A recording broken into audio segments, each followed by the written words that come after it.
바로 저희가 질문답으로 들어가겠습니다. 6분은 의자를 갖고 앞으로 그냥 쭉 앉으시면 될 것 같고요.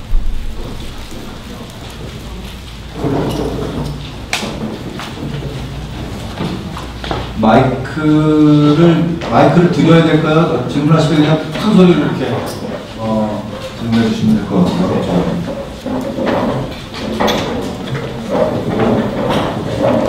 제 마이크 하나를 어디다 이렇게 첫 번째 질문 하시는 분에게 드리도록 하겠습니다.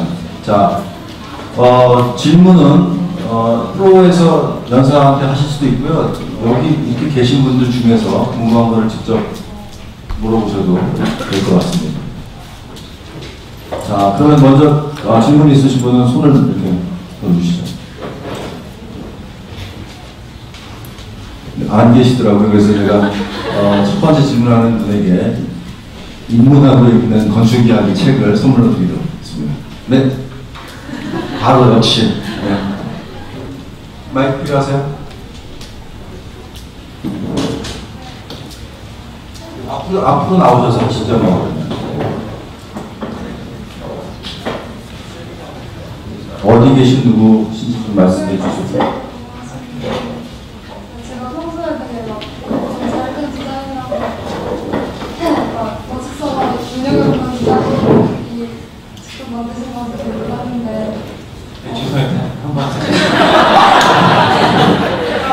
생각한 디자인이 여기 나와서 되게 놀랐는데 감사합니다. 네, 그 혼자 작업하시는 거 아니요. 저희 동료들과 함께 작업하고 있습니다. 궁금한 거는 그런 네. 영감력을 어디서 이거 저기 웹사이트에 인터뷰에 똑같은 질문이 있는데요. 그러니까 뭐 따로 무슨 막 독특하고 영감을 얻는 건 되게 어려운 것 같아요. 그게 뭐 비상하게 머리가 돌아가는 것 같지도 않고요. 그냥 약간 뭐 다분히 뭐 취향이라든지 그냥 살아온 경험이라든지 그냥 그런 데서 조금씩 단서를 찾아낼 수밖에 없는 것 같고요. 그래서 뭐 많이 이렇게 돌아다니고 보고 먹고 뭐 이렇게 하려고 노력을 하고 있어요. 그렇습니다. 네.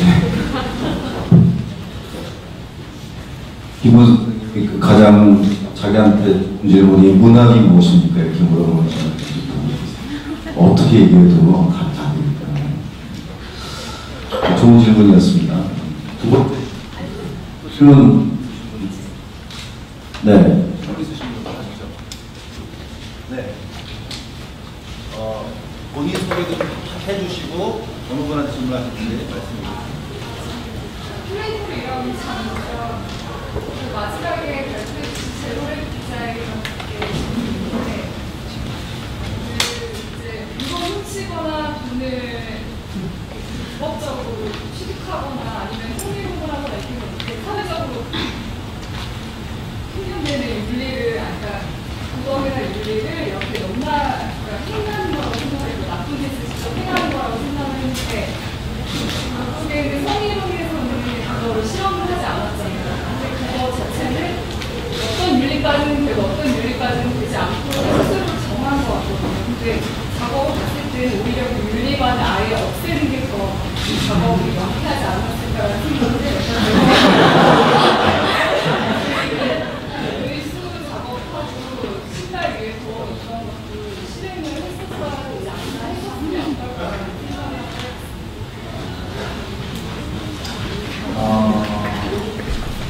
범죄도 범죄의 질이 좀 차이가 있잖아요. 그 생각했을 때 좀 부끄러운 범죄는 좀 아니라고 생각을 하고요. 근데 기본적으로 보셨을 때 작품 하나하나가 중요한 건 사실 아니에요. 작품 하나가 중요한 건 아니고 저희가 하고 싶은 얘기를 좀 말을 하기 위해서 좀 끌어오는 매개체로서 작업하는 거기 때문에 먼 동영상을 찍고 먼 동영상을 안 찍고는 사실 크게 중요하지 않았거든요. 그래서 그런 부분에서 봤을 때 뭐 차후에는 한번 도전해보도록 하겠습니다.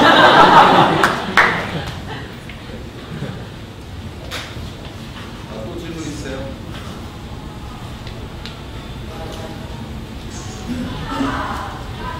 서로 질문을 하셔도 좋습니다.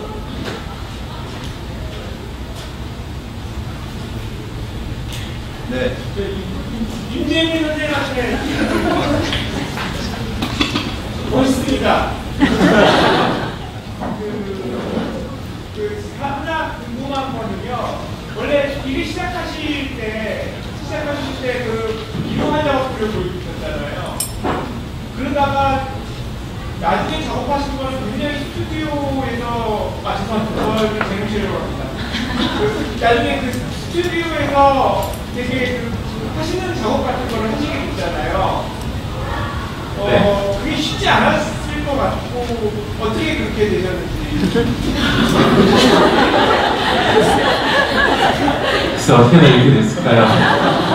근데 뭐 앞에 보여드린 작업도 사실 비료하지는 않아요. 뭐 견적으로는 3배, 4배 되는 것들이고요. 사실은 근데 이제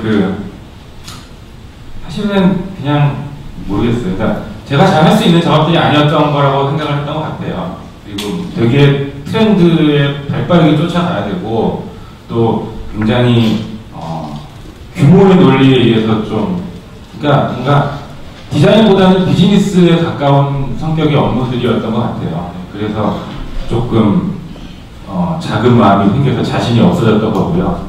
그리고 사실은 그런 거를 잘할 수 있으면 그것도 되게 재능인 것 같다고 생각이 들거든요. 근데 뭐 그냥 잘할 수 있을 것 같은 거를 찾아서 간 것 같고요. 그냥 되게 어려워요. 그래서 사실은 네, 어렵습니다. 그냥 나름대로 그러니까 장점이 프로젝트를 좀 골라서 할 수 있다는 것 같아요. 제가 어디 소속된 디자이너가 아니고 그냥 동료들과 같이 스튜디오를 운영하고 있다는 게 고를 수 있는데 고르다 보면 자꾸 맨날 고르던 것만 고르는 거죠. 그런 것들의 속성들이 사실 이렇게 영향이 골고루 분배되는 작업들은 아니기도 해요. 사실은. 네. 그리고 그렇습니다. 답변이 되셨나요? 그러니까 어떤 계기가 있으셨을 것 같아요.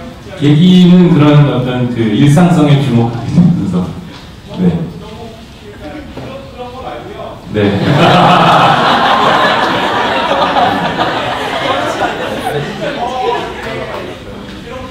이렇게 포장하시는 말 말고 진짜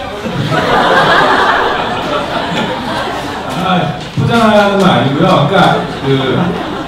그러니까 제가 이거를 예를 들어서 뭐 웹사이트를 만들거나 뭔가를 만들잖아요. 그거를 저랑 별로 제 삶이랑 연관이 있지 않은 작업들 별로 하고 있지가 않았어요. 그러니까 이걸 만들어 놓고 이걸 내가 쓸 수 있다는 기분으로 작업을 하면은 어떤 몰입도도 달라지고 참여하게 되는 마음도 되게 달라지더라고요. 그러니까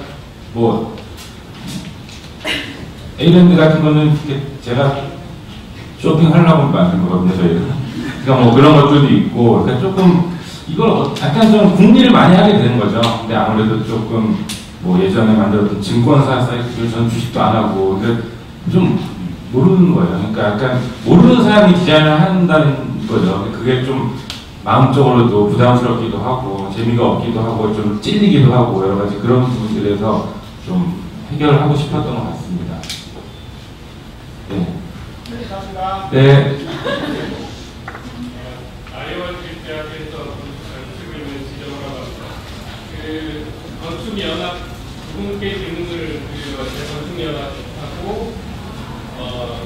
김하연 선생님하고 20개 질문 드리려고 하는데 건축연합 측에서는 아까 마지막에 발표를 저희 클로징을 하시면서 작업들을 서울뿐만 아니라 전 세계까지 확대를 시키고 싶은 의지를 주시셨는데 사실 궁금한 게 그런 작업을 기획을 하게 된 게 순전히 학생들 여러분 자신들만의 생각과 의지에서 출발을 했는지 아니면 주변에 교수님들의 어떤 조언이나 이런 것들이 있었는지 사실 그걸 질문하는 이유는 제가 가르치고 있는 학교 학생들한테도 그거를 참여하라고 하고 싶은 게 있거든요. 근데 제가 선생으로서 그냥 너네 한국에 있는 이런 단체가 있는데 연락해보지 않으면 이렇게 하기에는 조금 어렵고요. 만약에 여러분들이 직접 처음부터 기획을 했었다면 제가 저희 학생 이메일 주소 알려줄 테니까 이메일을 쓰셔가지고 제 선택을 하실 의향은 있는지 영어로 쓰셔야 되고요.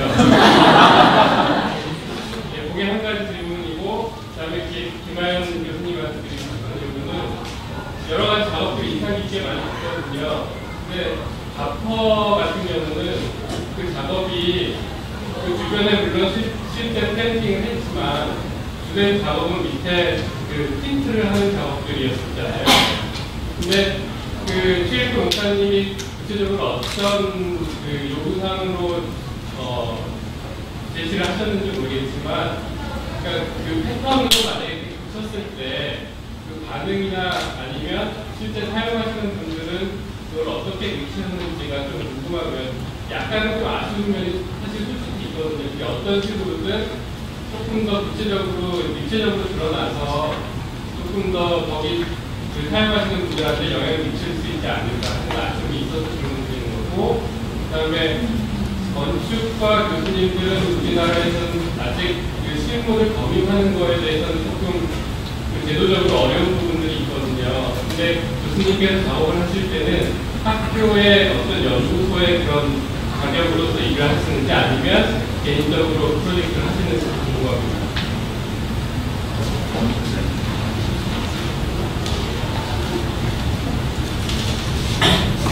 네, 건축 전환의 대장입니다.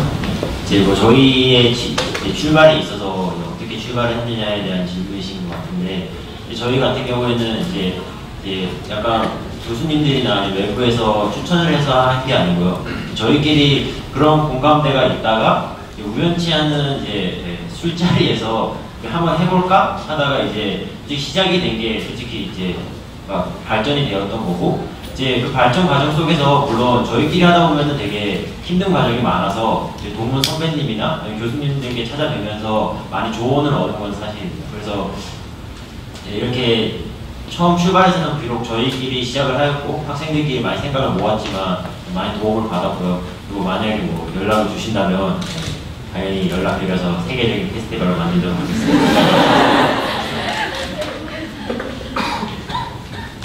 두 가지 질문이었던 것 같아요. 바퍼 같은 경우는 사실은 최일도 목사님이 저희가 프린팅했었던 부지에 대해서 요구했었던 거는 아무것도 하지 말아다가, 왜냐하면 거기가 차도 트럭도 계속 왔다 갔다 해야 되고, 그리고 이제 매일매일 거기로 줄을 서세요. 그래서 어떤 고정시설물이나 이런 것도 안 되고, 또 필요에 따라서는 대규모 행사도 해야 되고 천막도 세워야 되니까 저희가 사실 숲의 규모가 줄어든 것도 그쪽에서 워낙 이제 식재 지역을 늘리는 거에 대해서 너무 민감하게 반응을 하셔서 그 한도 내에서 나름 하려고 했었던 건데, 저희도 좀 아쉽기는 했는데 그래도 진행을 했고, 사실은 저 수목신물 같은 경우는 조경하는 사람들은 무지하게 그리는데 저거를 사실 평면에서 봤을 때 나무라고 일반인들이 인식을 잘 못하세요.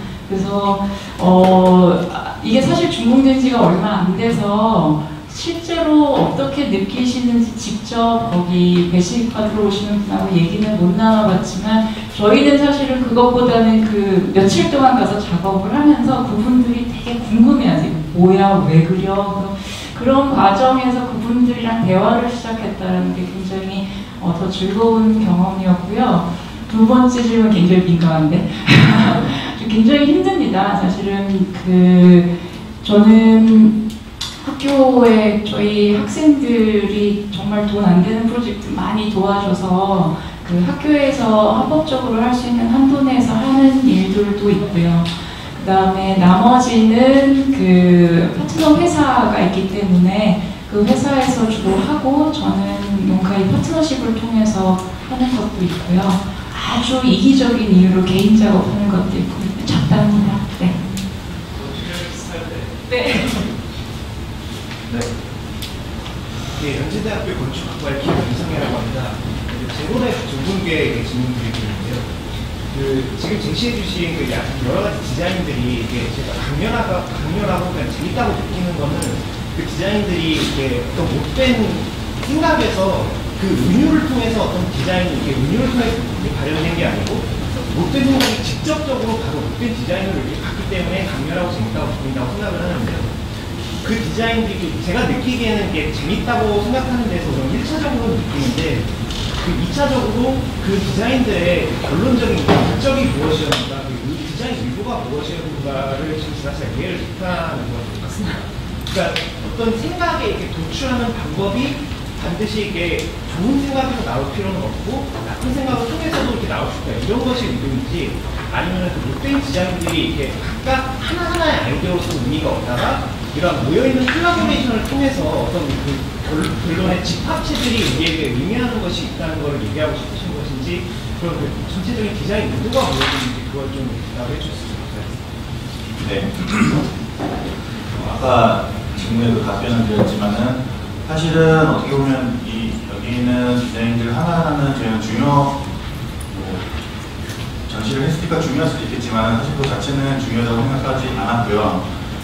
이 작품들의 역할은 저희가 생각하는, 저희가 이제 말하고 싶은, 이야기하고 싶은 것들로 끌고 오기 위한 어떤 장치적인 수단이었습니다. 근데 저희가 왜 못된 짓을 했냐, 저희 전시 제목이 정확하게는 디자인은 잘못되지 않았다, 못된 디자인입니다. 디자인이 잘못되지 않았다라고 저희가 얘기를 한다는 거는 누군가가 이제 디자인이 잘못되었다고 얘기를 하기 시작했다고 저희가 느끼고 있거든요. 그거는 어떤 특수한 지점이 있는 건 아니고요.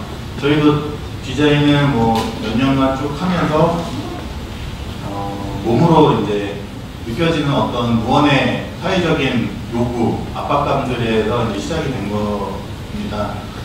간단하게 예를 들면은 뭐 어떤 착한 디자인이라든지 이렇게 지속 가능성, 뭐 친환경, 네, 그런 것들이 굉장히 좋고 좋은 말들이지만은 사실은 좋은 게 좋은 거다라고 해서 그 안에서 나오는 그 어떤 잘못된 것들은 사실은 좋은 거에 가려져서 이렇게 덮어두는 경향도 있었고, 그리고 그런 것들로 인해서 마치 기존의 디자인은 잘못되었던 것처럼 그렇게 자꾸 압박이 들어왔다고 생각을 했거든요. 그래서 저희가 생각하기에 그러면은 정말 우리가 기존의 디자인이 잘못되었다고 생각하지 않는다면은 정말 잘못된 디자인은 무엇일까?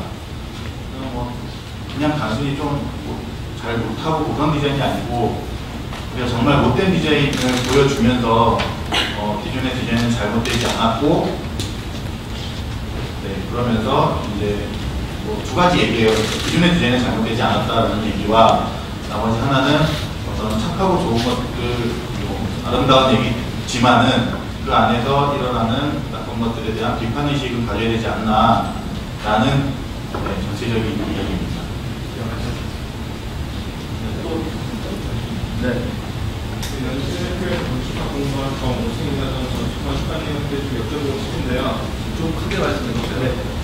건축관님한테 여쭤보고 싶은데 지금 하신 프로젝트들이 다 좀 이렇게 럭셔리하기보다는 경제적인 거에 많이 치우친 작품들이 많잖아요. 근데 이런 경제적이라는 게 어떻게 보면 공간의 퀄리티랑 상반되는 부분이 없잖아 있는 것 같은데 이랬을 때 어떻게 경제성을 많이 찾으시는지, 그리고 경제성과 공간의 질 사이에서 밸런스를 어떻게 잡으시는지가 좀 개인적으로 프로젝트 진행하면서 궁금해서 여쭤볼 수 있습니다.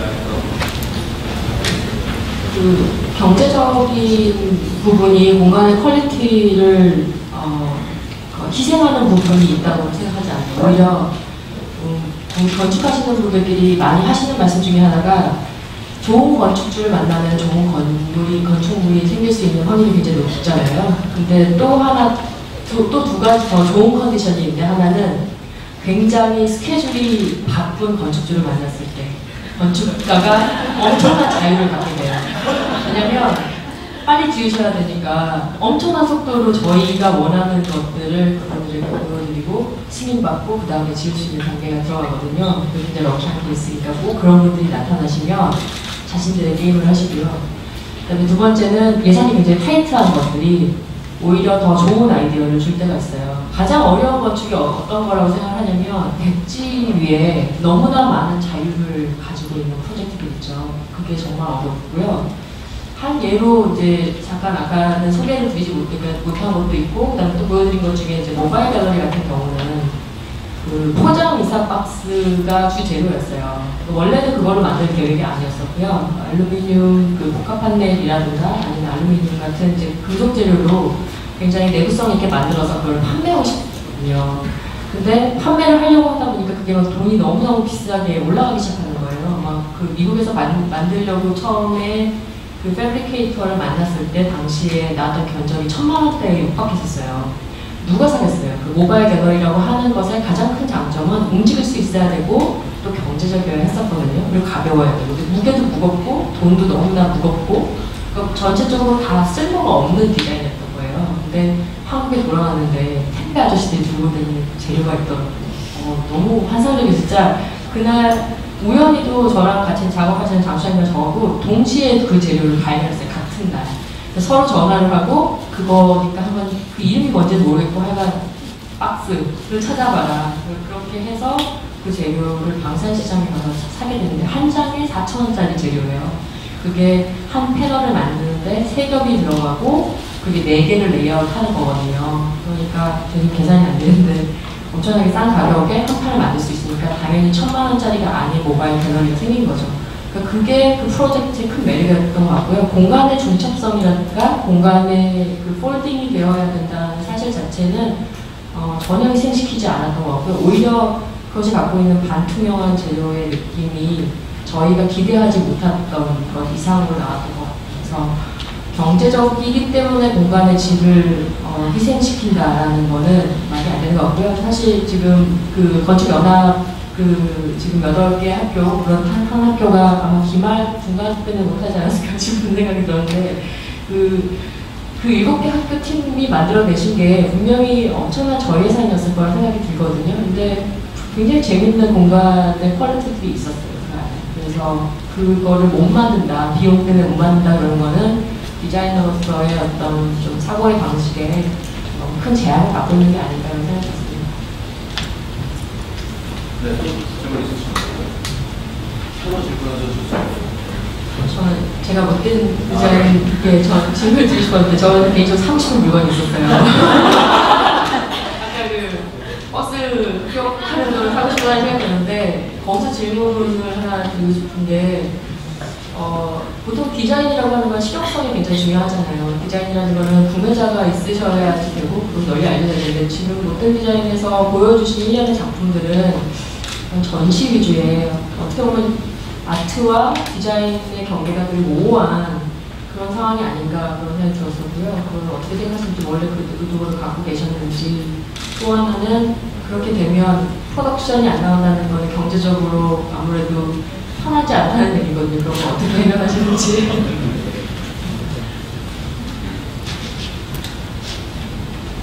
네, 설명드리면요. 일단 맞는 말씀이세요. 디자인 자체는 어차피 클라이언트 요구가 있어야 되고 클라이언트 요구가 없더라도 일단 저희가 스스로 만들어냈다면 팔아서 경제적 이익을 얻어야 되는 게 저희도 충분히 동의하고 그렇기 때문에 기존의 어떤 디자인 스킬이 저희는 맞다고 생각했기 때문에 디자인이 잘못되지 않았다는 이런 전시를 한 거기도 하고요. 근데 저희가 전시를 할 때 물론 디자인들이 정말 그렇게 꼭 팔기 위해서 만드는 디자인도 있지만 예전에는 어땠을지 모르겠어요. 근데 지금 현재는 좀 이렇게 비평적 디자인이라는 것들이 많이 전시가 되고 있잖아요. 전시장에서. 그렇기 때문에 저희는 그런 형식을 좀 빌려보고 싶었고요. 그리고 또 저희는 디자인, 이 전시를 할 때 그래서 전시를 한 곳도 보통 디자인 전시를 하는 곳이 아니라 예술가들이 전시하는 곳을 저희가 빌려서 저희한테 도움을 주신 거죠. 도움을 빌어서 전시를 한 거고요. 그렇기 때문에 꼭 저희가 이거 가지고 돈을 못 벌어도 사실 저희는 이미 그 디자인 회사로서 충분히 일을 하고 있기 때문에 염려해 주시는 것 같은데 충분히 살아갈 수 있고요. 그러니까 저희는 그런 거예요. 전시를 할 때 이거를 통해서 저희는 예술가가 아니기 때문에 전시를 통해서 돈을 벌어보자 그런 건 아니었고요. 그러니까 저희는 이미 다른 분야에서 돈을 벌고 있으니까 그 돈을 좀 더 제가 그 합의점을 찾아보고 싶은 거죠. 전시하는 것과 우리가 하는 상업적인 디자인과의 교차점을 계속 찾아보고자 하는 거예요. 그래서 저희가 열심히 돈을 벌어서 이런 전시를 하는데 돈을 쏟아붓고 벌고 하다가 어느 순간에는 분명 합치는 부분이 있을 거라고 생각을 해요. 네, 그렇습니다. 또 혹시 질문이 있으신 분? 네. IF 건축가들에 대한 질문입니다. 저는 버스키 선생님한테 질문이 있는데요. 부부 건축가신 것 같은데, 부부 건축가로서 장단점이 있다면 각자의 포지션이 어떻게 좀 알고 싶습니다. 좀 전에도 작은 부부싸움 있었습니다. 저희가 이제 의견이나 성향이 약간 차이가 있어요. 그러다 보니까 한 사람이 이제 대외적인 활동을 하는 과정에서 다른 한 사람이 반대되는 생각을 하면 소소하게 다투는 일들이 생기거든요. 근데 그런 건 나쁜 점이에요. 같이 싸운다. 왜냐면 의견 차이는 누구도 생기는 거거든요. 근데 남남인 경우에는 파트너십이신 분들하고 지금 못된 분자인 분들은 두분 관계가 어떤지 제가 모르겠는데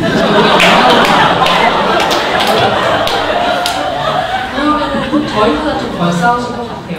근데 저희는 아무래도 그 단계를 지나서 더 친밀한 가족 같은 관계다 보니까 더 1차원적인 데까지 좀 다툼이 있는 편이고요. 그것이 내 한편에 저희는 좋은 점이에요. 왜냐면 디자인을 하는 과정에서 가감 없이 이야기들이 건네져요. 어떤 때는 좀 굉장히 상처가 될 만한 이야기들도 나오는데요. 근데 그게 좋은 디자인이나 좋은 결론을 위해서 가는 방향이라고 하면 이제 시간이 지나면서 어느 정도 설득이 된다는 게 좋은 것 같아요. 한 예로 이사메이지 프로젝트를 할 때 한 새벽 3시까지 말다툼을 한 적이 있었어요. 프로젝트 하나를 가지고 아까 그 프로젝트 패널이 나왔던 프로젝트였는데 그 다음날 목이 아파서 이비인후과에 갔다 온 정도로. 근데 그게 혹지 않은 이제 저희 건축을 하시는 선배님들 말씀인데 그게 큰 장점이다라고 얘기하시면서 앞으로는 좀 했으면 주지라고 얘기하시더라고요. 그렇습니다. 그게 어려운 점이에요. 되셨죠? 네. 또 질문 있으세요? 네. 패션 크리에이터 김홍기님께 질문을 드립니다. 저는 전기건축 다니는 김민아입니다. 요즘에 패션에 되게 관심이 많은데 그 이유가 회사를 다니는 지 얼마 안 됐는데 회사를 다니려고 옷을 사려고 보면 평소에 입을 수가 없어요. 그래서 그 괴리감이 되게 크거든요. 이거는 정말 이뻐서 입고 싶은데 회사에서 거의 5일을 거의 회사에서 보니까 회사에서 입자 입고 보니까 옷을 계속 안 사게 되더라고요. 근데 지금 건축이랑 비건축 이제 그 주제여서 그런지 몰라도 패션을 하시는 분이 건축을 바라보는 시점이 예전과는 아무래도 지금 좀 달라지지 않았을까 싶어서 예전과 지금의 건축을 바라보는 시점이 어떻게 달라지셨는지 궁금하고요. 일단 그리고 예를 들면 만약에 이런 다른 부류의 장르를 접하게 됐을 때 예를 들어 저같이 오피스에서도 입을 수 있고 평상시에서도 입을 수 있는 그런 옷을 만들 수 있지 않을까 싶거든요. 그래서 앞으로의 작업에 어떤 영향을 주었는지 어려워요. 일단 질문이 옷 입고 싶은 거랑 회사에서 요구하는 거랑 달라서 힘들다는 거죠. 저는 스타일리스트들도 해결을 못하니까 알아서 지혜롭게 처리하는 수밖에 없습니다. 제가 사실 이 질문을 들으면 어쩔 때는 일단 제 직업에 대해서 취미로 하는 일이 이제 너무 커져서 패션 크리에이터가 됐습니다만은 이게 바로 패션 하면 딱 사람들이 던지는 질문들의 첫 번째야. 어떻게 입으면 되고, 어떤 색상을 입어야겠고, 어떤 디자인 입으면 내 몸통이 잘 사나요? 이런 거요. 내 남자친구가 흑가고 처음에서는 넘어가 보려고 패션 큐레이션을 시작을 했습니다. 유행색 이런 거 묻지 말라고 사실은 해줬거든요. 근데 사실은 보면 지대가 또 틀린 거죠. 왜냐면 패션이라는 얘기가 그걸 너무 무시하고 갈 수는 없더라고요. 네. 철저하게 시진장사해야 되는 거고. 왜냐면 이 건축은 틀려요.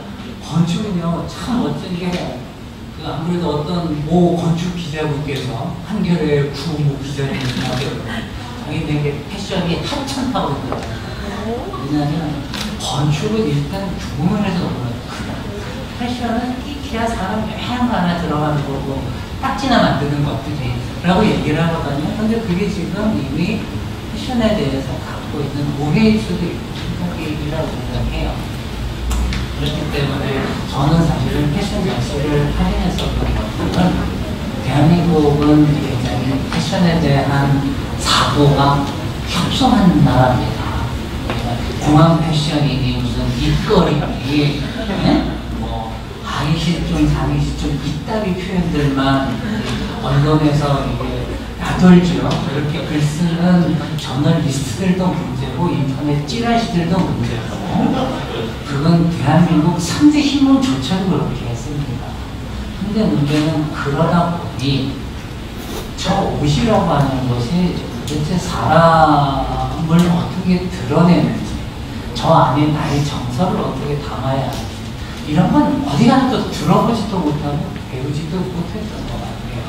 이렇게 화가 나서 전시라는 마치 대안적인 하나의 매체를 통해서 패션의 깊은 의미들을 담더라고야 했었던 것일 뿐입니다. 그렇게 해서 시작을 하게 됐던 거였고 마지막 질문이 뭐였죠?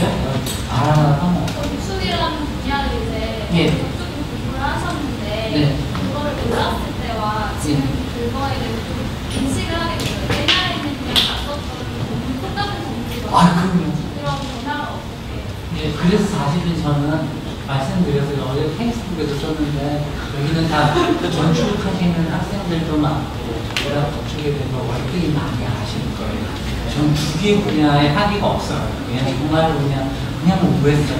그래서 발표를 해봤는데 패션은 뭐 정말 조금 알고 있죠. 장사도 했고 했었으니까. 그런데 요번에 저 공부하면서 정말 건축이라는 영역이 멋지다는 생각을 했어요. 그런데 제가 초부에 말씀을 드렸을 때 2004년에 LA 뮤지엄에서 패션과 건축의 약간 그 적합점을 찾는 전시를 제가 봤었습니다. 근데 역시 사람은 어느 데만 배만 보인다고 옷밖에 안 입었으니까 이 디자이너 옷 이것만 보게 되지 사실은 그것과 같이 병치시켜 놓은 건축물 조각들 있잖아요. 모형 만들어 놓은 거는 우리 잘 들어가지 않아요. 그리고 그거를 읽어내는 것도 거기에 어떤 비평어가 따로 있을 것이고 요번에 사실은 저는 이거 준비하면서 여러분 공부해 볼 수 있는 기회를 갖게 돼서 정말 감사하고 그리고 제가 그 전시를 괜히 말씀드린 게 아니에요. 우리나라는요 무슨 전시를 한다 그러면 패션만 띄어서 하는 전시라고 건축만 띄어서 이렇게 전시하지 두 개를 같이 합치되 사람들을 어떻게 끌어모을까에 대해서 고민하지 않는 연시들이 되게 많았었습니다. 그러다 보니까 이제 패션 큐레이션이라는 영역 자체가 항상 다양한 분야에 같이 겹쳐 있어요. 어떤 식이냐면 가령 수업은 관련이 없지만 패션과 음악을 전시한다 그러면 1920년대에 재즈와 랭글러 청바지의 탄생은 어떻게 연결되나 이런 걸 풀어내는 겁니다. 근데 우리나라의 전시 논리들은 그런 게 별로 많지가 않았죠. 작가 한 명도 아니면 연대기별로 뚝뚝 끊어서 10년 단위별로 간편하게 한번 쫙 보여주고 그냥 끝나거든요. 근데 이제 이런 게 아닌 그 두 개가 실제로 만나야 되는 적점이 있어야 되다 보니까 공부의 양이 많아지는데 제가 머리가 나빠요. 그래가지고 정말 이거 오늘 다른 건축가 여러분이 존경하시는 교수님들 그렇게 말씀 들으시면서 저는 정말 많은 아이디어를 얻고 학생들에게도 정말 감사의 말씀을 전하고 싶습니다. 이상입니다. 마지막으로 한 분만 더 질문 받고 끝내도록 하겠습니다. 자, 됩니다. 네. 있으세요? 다음 네. 제일비에게서 광고 계신 대표님께 여쭤보고 싶은데 저도 광고를 만들다 보면은 최초의 세일과 상관없이 영화에서는 TV 광고 예술 작품이 나오는 경우도 있잖아요. 이제 감독의 역할을 해. 뭐 영국이나 이런 대도시들을 다녀보면은 뭐 리젠트 스트리트나 이런 데는 다 주의하고 조화가 되어 있거든요. 근데 이제 아까 보여주셨던 것들을 봤을 때 금호동의 건축이랄지 사실은 그 주변에 도시가 생겨난 역사성과는 약간 배치된 듯한 멋지게 화려한 듯한 건물들이 나타나는데 건축을 하시면서 그런 주변과의 조화, 역사성과의 조화는 어떻게 고려하고 준비하시는지 그걸 좀 알고 싶습니다. 아까 제가 너무 욕심을 내가지고 그 20분 동안 얘기하는데 중간에 너무 제 얘기 빠져들어 있었어요. 그래서 그러니까 스타일도 굉장히 많이 스킵을 하면서 이야기도 많이 스킵을 했는데요. 금호동 같은 경우의 콘텍스트는 지금 재개발이에요. 재개발의 콘텍스트라는 사실 자체가 슬픈데 우리나라 지금 서울에 특히 도시에 굉장히 많은 부분이 공사 중인 걸 아시죠? 그러니까 금호동의 컨텍스트는 재개발이기 때문에 사실은 주변의 컨텍스트에 저희의 컨텍스트를 묻을 수 있는 상황이 아니었던 거예요. 왜냐하면 벌써 그 집 앞에 있었던 그 큰 필지가 다 공사 중인 상황이었거든요. 저희가 지금 설계할 때쯤에는 벌써 다 발파가 이루어져서 엄청난 높이의 땅이 다 파헤쳐져 있는 상황이었고요. 되게 아이러니한데 지금 그 보였던 그 뷰 말고 그 건너편 뷰 같은 경우는 실제로 지금 2년째 비어 있어요. 아무도 살지 않아요. 그러니까 그런 도시에 우리가 살고 있는 겁니다. 그러니까 굉장히 북적북적하는 것 같은 옛날 도시의 모습이었잖아요. 근데 실상 들여다보고 북쪽을 들여보시면 재개발되는 것이 3분의 1. 그 건너편은 재개발을 기다리느라고 2년째 비어있는 곳, 비지 100억. 그런 현실인 거죠. 그러니까 컨텍스트를 어떻게 따올 것이냐, 그걸 저희가 고민을 많이 했는데요. 여기서 컨텍스트는 뭐였어요? 다세대의 프로토타입을 한번 만들어보자 라는 생각이었던 거죠. 왜냐하면 주변의 집들이 대부분 다 직장사에 의해서 설계되고 지어진 그런 집들이었어요. 그러니까 정확히는 디자인 베이스된 건축가가 설계한 집이 아니라 그러니까 시장 논리에 의해서 굉장히 타이트한 버젯만을 가지고 매뉴얼한 그 설계 작업을 하시는 분들에 의해서 지어졌기 때문에 저희가 그 컨텍스트를 따르는 것 자체가 도시를 더 나쁘게, 좀 아프게 만드는 게 아닐까 이런 생각을 했거든요. 왜냐하면 지금 현재 그 사람들이 재개발을 기다리고 있기 때문에 그거는 없어져야 되는 거라고 사람들이 생각하고 있었기 때문에 그 컨텍스트를 따르지 않았던 거고요. 실상 서촌에서 작업했던 거를 보시면 이상의 집 같은 경우에는 그 컨텍스트가 굉장히 중요한 요소였어요. 그러면 오래된 그 전통 가옥들의 흔적들이 많이 남아있는 곳이고 도시 조직 자체가 워낙 자글자글 조그마한 조직이다 보니까 그것들을 굉장히 존중하는 식으로 작업을 하게 된 거죠. 스케일도 그렇고 재료도 그렇고 그걸 접근하는 방식도 그렇고 그래서 컨텍스트가 굉장히 중요하고요. 그 보여드렸던 그 작업 같은 경우에는 화려한 외관을 갖고 있다기보다는 사실은 아까 뒤에 질문하셨던 분의 대답에도 또 일부 맞닥뜨리는 걸 수도 있는데요. 커튼홀을 한번 해보고 싶었어요. 맑은 집을 한번 만들어보고 싶었는데 유리가 너무 비쌌어요. 그래서 폴리카보네이트라고 하는 유리 커튼홀의 3분의 1 되는 가격의 제품을 사용하게 됐던 거고요. 그래서 겉에서 보기에는 유리처럼 보이지만 실상은 가까이서 보면은 굉장히 단단한 플라스틱 재료처럼 보여요. 그래서 그런 좀 새로운 시도를 통해서 재미있는 거는 사람들이 구경을 와서 이 집을 어떻게 지었는지 연구하고 이렇게 좀 공부하는 것들을 보게 돼요. 제가 종종 사진을 찍는 분들 그리고 이제 건축사무소에서 나오신 분들도 만나게 되고 시공을 하시는 분들이 전화를 해와서 그 메커니즘을 좀 설명해달라는 경우도 있는데요. 저희 생각에는 그게 저희가 원래 의도했던 대로 어떤 프로토타입을 만들어가고 있는 게 아닌가 이런 생각을 하게 되더라고요. 그래서 흥미롭게 보고 있습니다.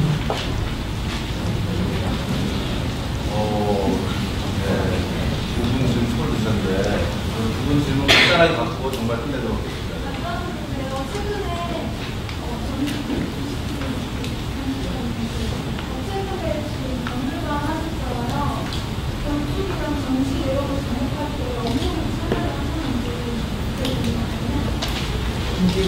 가보셨던 분이 아니신가 싶은데요. 굉장히 가슴 아픈 부분을 물어보셨어요. 그 전체가선거 박물관이라는 박물관이 그 최근에 닉네임을 얻었다고 했잖아요. 신문에 이제 크게 보도가 되면서 건물 자체가 유명세를 타고 있어요. 그리고 또 이제 정치 사회라는 걸 나섰죠. 그 일본에서 위안부 그 할머니들의 수요 시위를 반대하시는 분들이 그 건물 바깥에 상징적으로 말뚝을 바꿔 가지는 않으셨고요. 놓고 가셨더라고요. 굉장히 소심하게. 거기가 아스팔트라서 바뀌지가 않아요. 그래서 그랬는데 지금 말씀하신 건축과 전시에 대한 부분은 사실 전시에 대한 시퀀스는 저희가 다 짜드렸어요. 애초에 컴페티션을 할 때 저희가 가지고 갔던 내용이었기 때문에 건물의 큰 개념이었고요.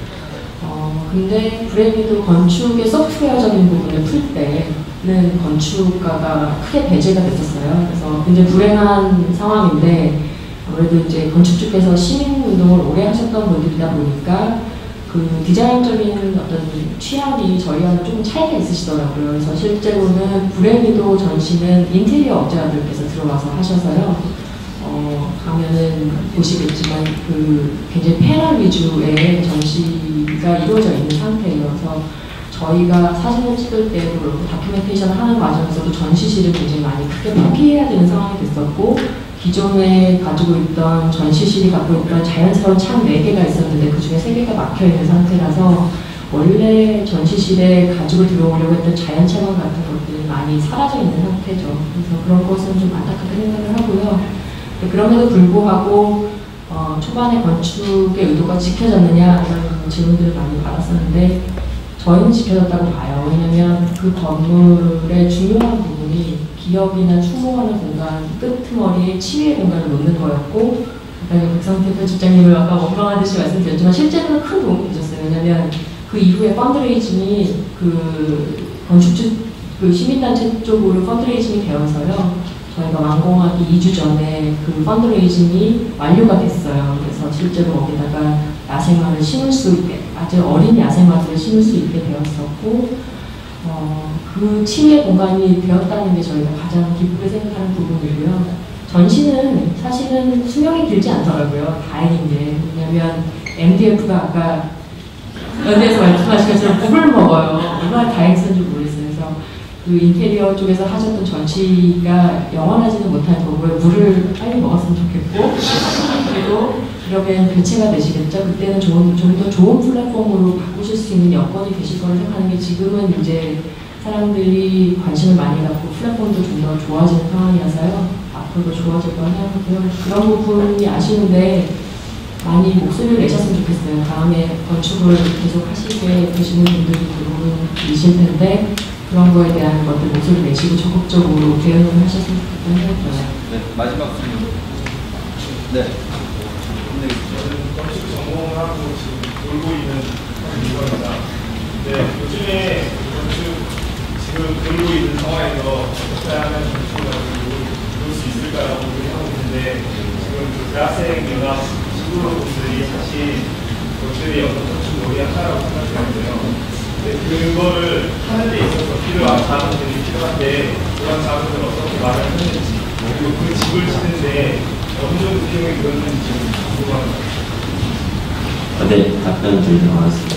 네, 자금을 이제 저희가 끌어들이는 데 있어서 굉장히 힘들었어요. 왜냐하면은 이번이 이제 아시다시피 1회 전시다 보니까 어느 기업에 저희가 기업에 스폰을 받으려고 해도 기업에 갔을 때 1회면은 좀 그렇다. 이제 확실히 안 선다. 어떻게 우리가 믿고 너희에게 돈을 내줄 수 있겠냐라는 이제 그런 우려 섞인 말씀을 많이 들었고 그러다 보니까 저희가 받을 수 있는 기업에서 받을 수 있는 금액이 그렇게 많지 않았고 그러면서 이제 어느 정도 확보를 해놓은 상황에서 이제 학교 측과 함께 협의를 하는 과정, 학교에 있는 학생회와 함께 협의를 하는 과정에서 이제 이게 앞으로의 전시가 계속되기 위해서는 학생들이 스스로가 자발적으로 나서는 게 중요했고 자발적으로 나서는 과정에서 학생들이 직접 자금을 이제 내기도 하고 다른 데서 스스로 모아오는 과정을 거쳤고요. 그리고 학교마다 금액은 굉장히 많이 달라요. 예를 들어서 이제 홍익대학교 같은 경우에는 실제로 그게 이제 작업실 앞에